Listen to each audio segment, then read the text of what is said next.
तर भावानं तुम्ही म्हणणार आईला यो सगळं सांगतोय त्या पंजाब हरियाणाच्या विरुद्धच बोलतोय म्हणजे तिथल्या पोरांच्या, ठीक आहे. तर भावानं तिने काय सांगतो तिने की काय म्हणजे एक एक व्हिडिओ करते ते 72 दिवसाचं चॅलेंज करणार, ठीक आहे, या असलं काहीतरी करणार, सपाट्या मारताना करणार, ठीक आहे. तर भावानं मी येतो कोल्हापूर जिल्ह्यातनं, काय आपला तर जिल्हा भावानं कुस्तीसाठी एवढा प्रसिद्ध आहे की नाही, महाराष्ट्र केसरी, हिंदी केसरी सगळ्या गोष्टी इथं होत्या भावानं.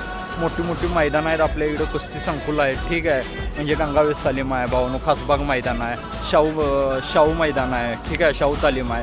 म्हणजे अशा मोठ्या मोठ्या घरोघरी सांगली, सातारा, परत कोल्हापूर, पुणे भावानं असले मोठे मोठे कुस्ती संकुल आहेत. पण भावानं आपण रिप्रेझेंट करतो का बघा, ठीक आहे. आणि तिथली पोरं 72 दिवसातून नुसतं सपाटी चॅलेंज घेतात, हे ते करतात, ठीक आहे, बॉडी बिडी करतात, असं तसं रानातलं बिनातलं व्हिडिओ टाकतात, तरी ती भावानं फेमस होतात.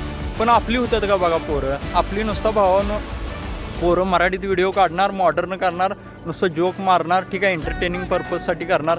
पण भावानं असलं म्हणजे असं वाढवून दाखवत नाहीत काय, कारण की आपल्याकडं आधीच वाढलेलं आहे, पण ते एवढं पण आपल्याला सांगता येणं झाले. तर ठीक आहे, मी फक्त भावानं ह्या असल्या गोष्टी एक्सप्रेस करण्याचा प्रयत्न करतो आहे, आणि त्यामुळे मी भावानं एक ब्लॉगिंग सुरू केले, ठीक आहे. म्हणजे मला असं कुठं तर वाटायला लागले बाई आपलं पण म्हणजे असं काय तर म्हणजे थोडंफार आपण सांगायला पाहिजे आपल्या म्हणजे विलेज कल्चरबद्दल, आपली मराठी कल्चर कसं आहे भावानो, ठीक आहे, आपल्या इथली माणसं कसं आहेत, एकदम प्रेमळ माणसं आहेत भावानो, ठीक आहे, महाराष्ट्रातली एकदम म्हणजे, आणि सगळ्या सुखसुविधा आहेत भावानो, लोक येऊन जागाले आपल्या इथं.